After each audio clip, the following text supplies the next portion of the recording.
All right. Hello, everybody. I'm Majd Itani. Thank you for joining me here today. It's always a pleasure to be back at Chicago Harris and the Pearson Institute. So today uh, I'm gonna be presenting the Lebanese economic crisis of 2019. So as some of you may know already, Lebanon is in the midst of a financial economic crisis, a banking crisis, a, uh, a balance of payments, current account crisis, a social and health crisis.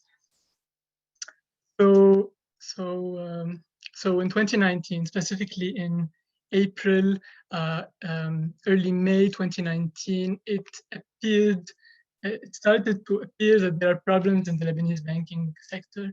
So people were basically having difficulties accessing their money in the banks. So by October 2019, it had turned into a full-fledged run on banks. So people were protesting in the streets, and banks effectively, they shut their doors completely. They ceased to service their clients, their customers. So instead of authorities and politicians and the government taking measures to address these problems, they adopted inaction as a policy, as if by doing nothing, people would be able to access their money in the banks, confidence would be restored, and the economy would function normally. Didn't happen. So until today, no meaningful progress has been achieved in terms of performing a forensic audit of the central bank, the banks, the government public institutions to identify the amount of losses exactly, how the money was spent, how much money was spent, where was it spent. And all of this is happening at the expense of the Lebanese people. Every day the economy is shrinking, people are losing their jobs, companies are closing, people are falling into poverty, there's like hyperinflation. People are queuing in front of gas stations for gas, in front of food stores, food. There are shortages everywhere. Unemployment is at 40%, poverty rate is at 55% at least. That's like May 2020, and it's only rising. So yeah, basically what happened was that the government resigned. A new government was formed in early 2020. This government mainly, so it defaulted on Lebanese Eurobonds for the first time in Lebanese history, defaulted on principal and debt service payments. More importantly, it came up with the Lebanese comprehensive economic rescue plan, a plan that represents the Lebanese people. It safeguards Lebanese assets, government assets, which are Lebanese people's assets. These assets should not go into bailing out bankrupt banks, irresponsibly, banks that had exercised irresponsible risk management. It should not go towards bailing out a system that benefited the few at the expense of the many. So it's also a plan that tackles tax reform. It tackled central bank reform, financial sector, banking sector reform, government reform. We have a bloated public sector, but also it aimed at organizing a social security programs to support Lebanese people during the coming tough years. So also, just as importantly, this plan, it diagnosed the problem correctly. It gave a good estimate of the losses. We're talking about the problem in the range of $100 billion. So this is important. It aimed at retrieving stolen money. It aimed at retrieving excess interest paid over the years, especially on the financial engineering schemes. We're talking about certain people, connected people earning 20%, excess of 20% interest on their dollar deposits. And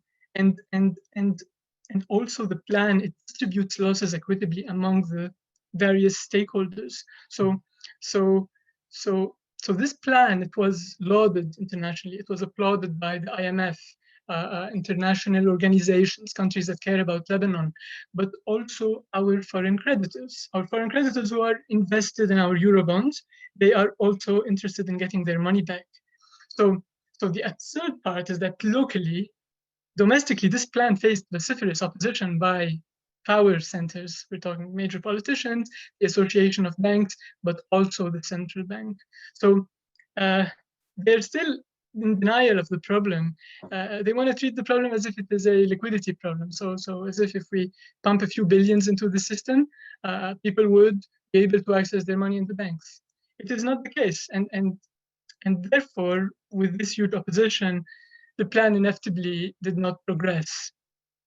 So yeah, here we are 16 months later, no real progress. Lebanon is not at all closer to entering formal negotiations with IMF, getting an IMF deal, accessing much needed liquidity funds, macroeconomic stability packages. So yeah, here we are. And now I can begin my presentation. I'd like to share my screen first.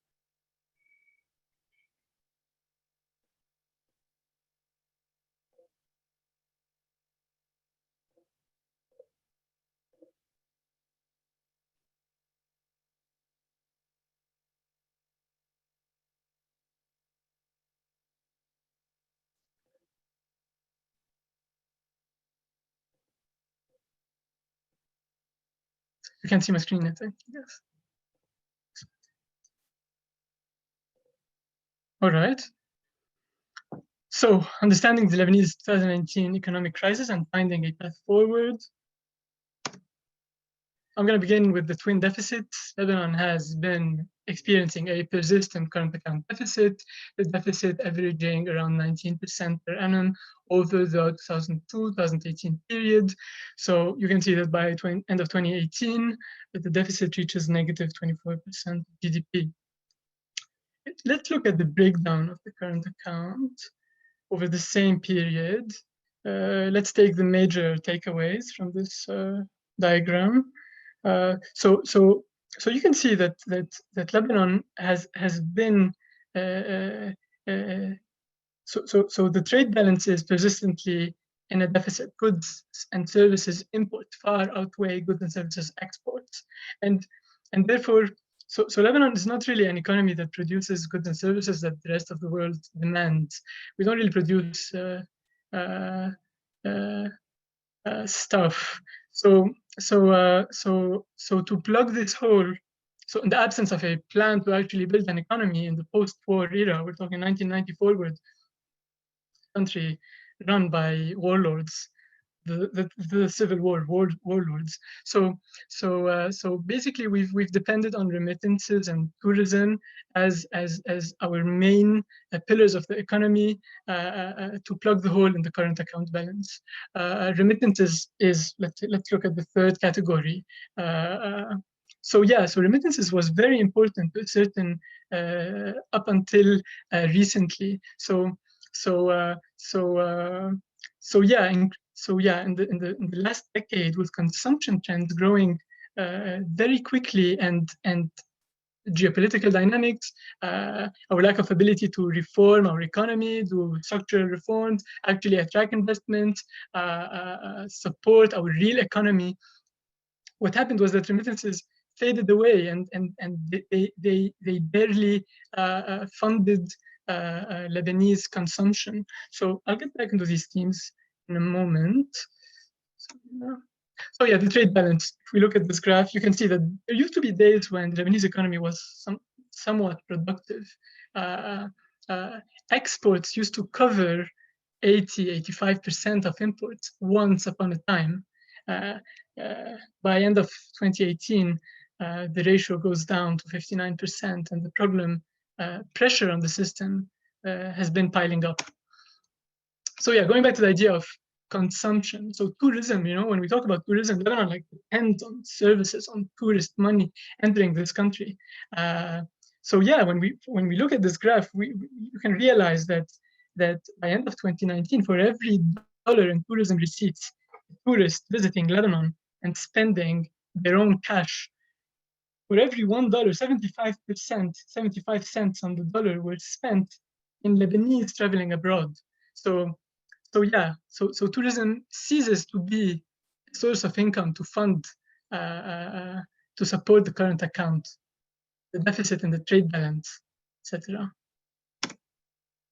Back to the idea of remittances. You can see that post 2011, you can see that remittances pale as a percent of GDP, with the GDP bloating and not being, you know, a sign of like, it's not based on growth. It's more like a reflection of our consumption patterns. So yeah, remittances, they slow down, and therefore there's added pressure on the system. So if we look at foreign direct investment, it's not very significant in Lebanon. We're talking about a few billions, couple billions, 3 billions at most. And this is, and the composition of foreign direct investment, it is by far 90-something% investment in real estate rather than investment in the real economy, agriculture, industry, productive sectors, etc. Those sectors that actually produce meaningful jobs, they produce growth, they give Lebanon as a country self-sufficiency, independence from global supply chains. Today, this is more important than ever in the aftermath of the COVID-19 pandemic. So yeah, by the way, by the way, like 85% of Lebanese food basket is imported in Lebanon. So we're really dependent on imports. So yeah, how does a country with dwindling sources of income, you know, remember remittances, tourism. So how does this country with dwindling sources of income continue to keep the system alive? Debt. So it was debt that kept us afloat all this time, mainly debt in the form of inward flows by non-residents who were attracted by high interest rates to deposit their money at Lebanese banks. And you can see here, like the interest rates, they spike, especially in the last years. I mean, this is the end of the game. The end game is when this happens, you know? So it is this money, people's savings, mostly Lebanese living in the Gulf, Europe, Africa, the Americas. It's these people's money, they were depositing it here. And this is the money that was being used to fund imports, to fund our consumption trends, fund the deficit in the current account balance, etc. All right, the other twin deficit, fiscal balance. So the fiscal balance is also permanently in deficit. By end of 2018, the deficit is around negative 12% of GDP. Yeah, so successive government spending, overspending, and if we add to the mix a combination of rampant corruption across the board and huge mismanagement, this is certainly a recipe for disaster. By the way, so at the end of 2020, Lebanon ranked like 149th out of, I think, 170 internationally on Transparency International's corruption perception index. So yeah, it's really bad. Corruption is actually a main issue in Lebanon. Any revitalization of Lebanon economically should also address other main issues such as corruption. If you look at the breakdown of government expenditure, you can see that the budget is very unhealthy. This is clearly unsustainable. You have 40% of expenditures going on debt service, another 40% on personnel costs. We have a bloated public sector, political assignment, and also another 15% in transfers to Electricité du Liban, which is Lebanon's electricity company, the electricity company. So yeah, not much remains to spend on an ailing infrastructure, our healthcare sector, educational sectors, investment in productive sectors. So yeah. So the result, Lebanese. Hello? Yeah, I think Evan might have had a question on one of your previous points. Yes. No, not. Go ahead. Keep going. Okay. All right. Oh, wait. Okay. So the result is spiraling public debt. In 2019, Lebanon was the third most indebted country after Japan and Greece. And the breakdown of this public debt, just for your information, was like 63% local currency debt and 37% USD denominated, equivalent of $33 billion, mostly Eurobonds, the majority of which were issued in the past post-2016. And lastly, I will end the section with the picture of the balance of payments. This is the picture of dollars entering and leaving Lebanon on a net basis. You can see that up until the start of 2011, you have dollars flowing into Lebanon. So this is mainly, you can see the financial crisis years, the first years of the financial crisis. You have people like, let's say, Lebanese living abroad who want to reduce their exposure to an American bank that is exposed to the subprime real estate bubble in the US. So yeah, a lot of money was entering Lebanon, which Lebanese banks are traditionally conservative, I can say. So this is money that was entering. Everything changes in 2011. I'm going to take 2011 as the symbolic year that turned things around for Lebanon, the Syrian crisis mainly, on the borders, and Lebanon's risk profile increasingly unattractive for foreign investors who start to flock outside Lebanon. I'm not going to get into the real estate sector, I think. Okay, so again, in 2011, the Syrian crisis starts on the border.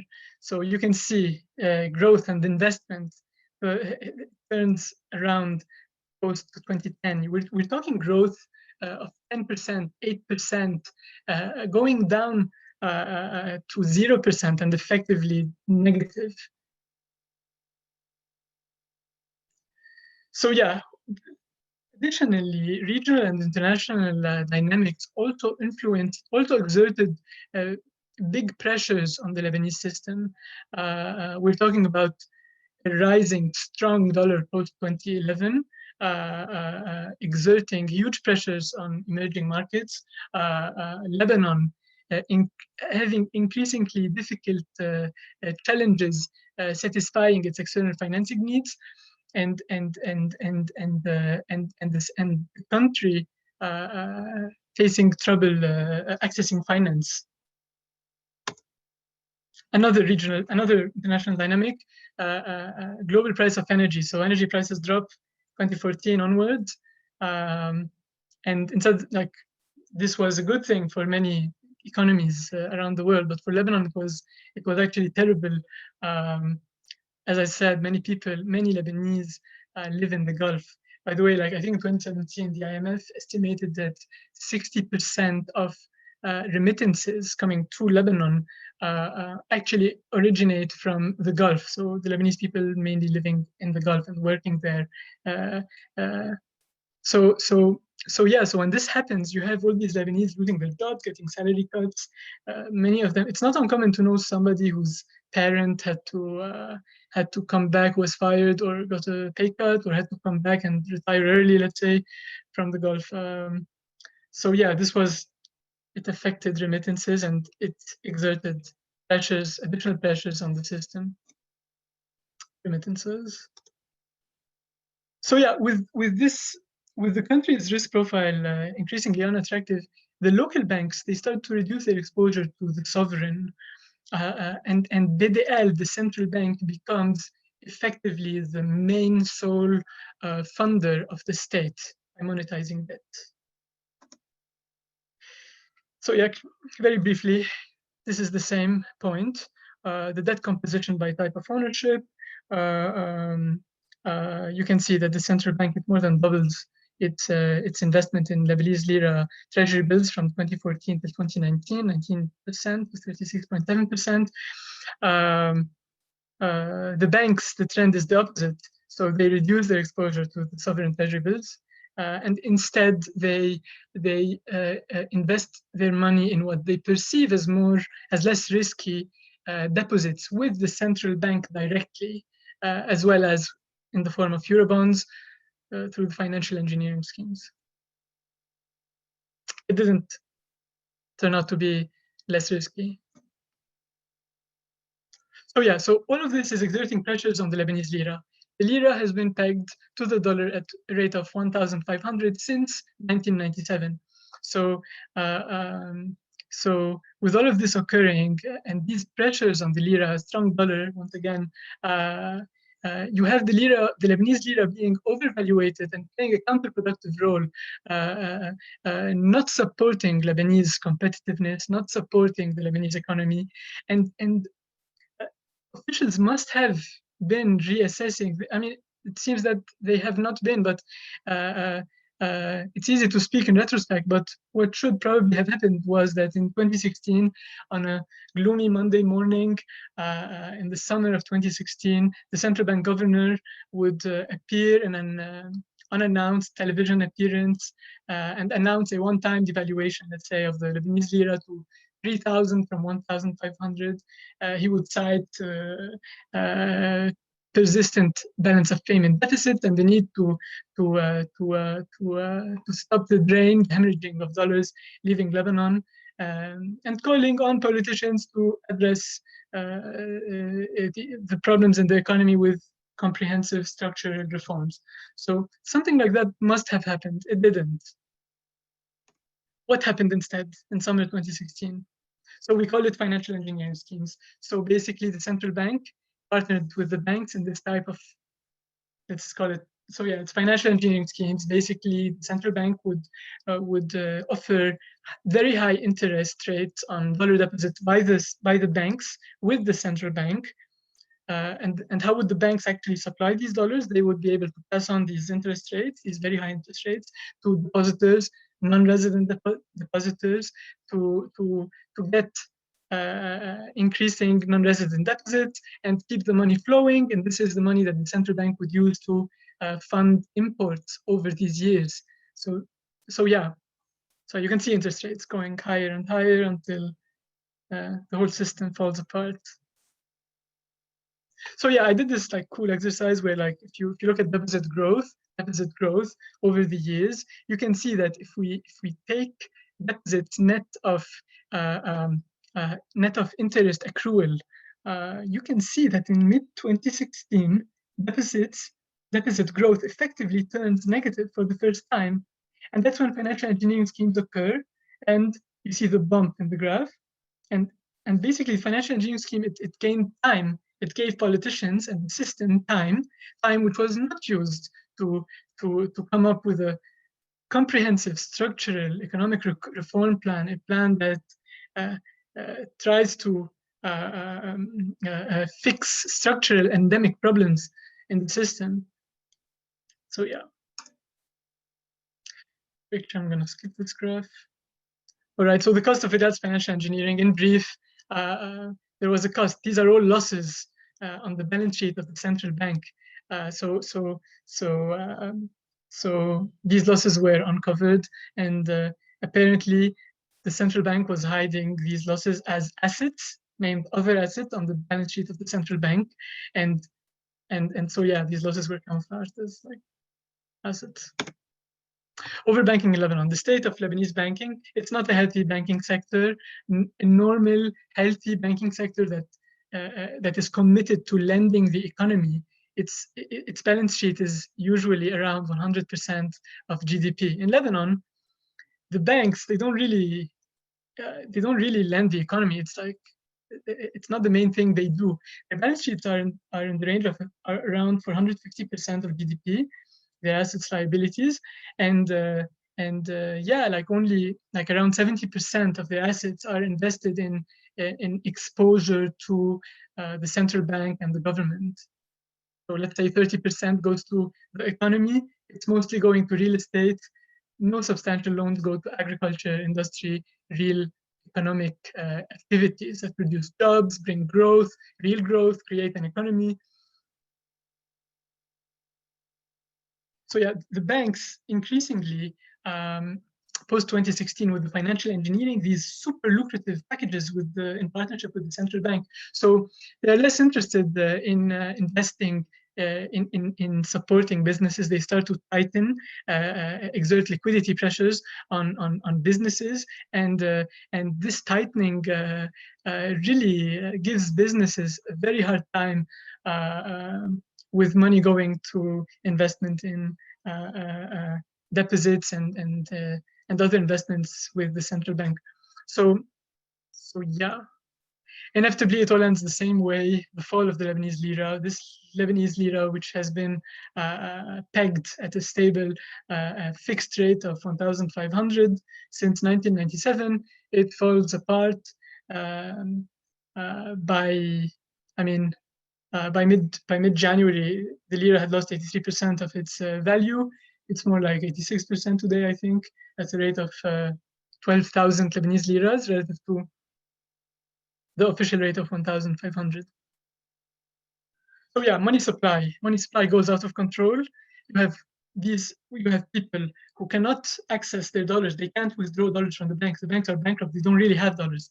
The dollars were burned, were spent on imports and other stuff over the years. So people are withdrawing their dollars from ATMs, but actually in Lebanese liras at a haircut rate, whereby what they get is around 4,000 for every dollar, 4,000 liras from the ATM, relative to the black market rate of 12,000 liras for the dollar. So people are burning through their savings, withdrawing them at haircut rates, and thereby single-handedly, solely paying the price for the losses. So they are cleaning Lebanese banking sector balance sheets, the dollar liabilities on banking sector balance sheets. The people are cleaning the balance sheets single-handedly by withdrawing their money at these rates. So yeah, and this is in the absence of capital controls, a formal capital controls, which doesn't allow people with power to transfer their money abroad, while the majority of people cannot access their savings in the banks. So yeah. So the result, with all this money printed, I mean, inflation, everybody is taking their money at haircut rates, trying to get rid of this exposure to Lebanese liras, trying to buy actual goods and services that have value, the stuff that you actually need to consume, in an environment of limited supply, shortages everywhere. So yeah, the result is a spiking inflation. We're talking about 146% inflation by end of 2020. The government eventually, so in early 2020, the government, like I said, it defaulted on Eurobond principal and debt service responsibilities. So if we look at the first 8 months in 2020 relative to the first 8 months prior to the crisis in 2019, you can see that the trade deficit, it nearly halved. Of course, I can update the numbers, but the point is the same. The trade deficit has halved, and this is not a result of structural reform, economic reforms, control of the flow of reserves and dollars, currency outside and into the country. It is merely a reflection of the deterioration, the huge deterioration of Lebanese people's standards of living. This is the balance of payment again. You can see in 2020, like $10 billion left Lebanon, while most people could not even access their savings. Let's suppose that $1 billion were spent a month, or yeah, I don't know, but like a lot. I mean, there's a problem with transparency with the numbers of the central bank. So the data is not there. I can't really get breakdowns of how much was spent on energy subsidies, food subsidies, and how much was unaccounted for. Like, so we can't really know. But some people actually say that post-crisis, post-October 2019, when people couldn't access their money, around in these 3 months till the end of 2019, around $6 billion left Lebanon. And these did not go on, these are people transferring their money abroad, so connected people, people with power. And this is continuing till today in the absence of formal capital controls law, which somehow is not passing. So yeah, again, commercial bank deficit evolution. You see the deficits start to go down, people withdrawing their money at haircut rates, cleaning banking sector balance sheets, their dollar liabilities. All right, I wanted to include a picture of, like, Lebanon has a very inefficient subsidy system. So fuel is subsidized at prices that are unrealistic relative to prices today. So if we compare the prices at which Lebanon sells 95 octane unleaded to its end consumer, you can see that Lebanon sells energy at cheaper prices than Lebanon is a non-oil producing country. So at cheaper than energy producing countries such as Saudi Arabia, UAE, regional countries such as Jordan. So So yeah, and this allows rich people to consume subsidized goods at much higher rates than poor people do. So this is an inefficient system, and this is, by the way, a big part of the problem. Till today, like this is a source of drainage of dollars that are much needed, and therefore this should be addressed ASAP. Lebanon's minimum wage. You can see that Lebanese people are earning pennies relative to previously in the aftermath of the October 2019 crisis. The lira losing its value, and this hasn't done much to increase Lebanese productivity, competitiveness. It hasn't really attracted investments. So yeah, it is just a reflection of the deteriorating standard of living. All right, so I intended this slide as an anti-slide. The August 4th Beirut explosion happened in the middle of all of this. Hopefully, such a tragic event never happens ever again in history. So yeah, so I get, in my paper, I get into the details of the losses. So basically, there's a bill to pay. Either the Lebanese people, they make right choices, they mobilize to defend their rights, or really it's really a game over for this country, for its people. We're talking about losses in the range of $100 billion. So I mean, in my paper, I go into the numbers. I mean, so yeah. So the Lebanese people. So what Lebanon should do is perform a forensic audit of the public institutions, the central bank, the banks, identify the losses. We like either we impose a fair share of the burdens, the losses on the banks, a complete banking sector, equity wipeout, contributions, retrieving excess stolen money, retrieving excess interest, especially those earned by those people post 2016. This is money that can be used for any economic rescue plan. You know, no taxpayer in the world, let's say a French taxpayer, France is very interested in supporting Lebanon. No French taxpayer in the middle of what we're experiencing today globally is willing to bail out, give you a blank check to bail out a bankrupt, irresponsible bank in Lebanon. So either we share the blames in a fair way, or this country is facing a lost decade, a decade without middle class, without job opportunities, with poverty everywhere, social chaos, and people are more vulnerable than ever. So yeah, in my paper, I get into the numbers. I show that if we do get to achieve like an equity wipeout, a contribution of around like 20 billion at 1,500, at the rate of 1,500, it's around 20 billion. So a one brush fits all approach leads us to a haircut of around 56% on every dollar for every depositor, in the case we guarantee deposits till around $100,000.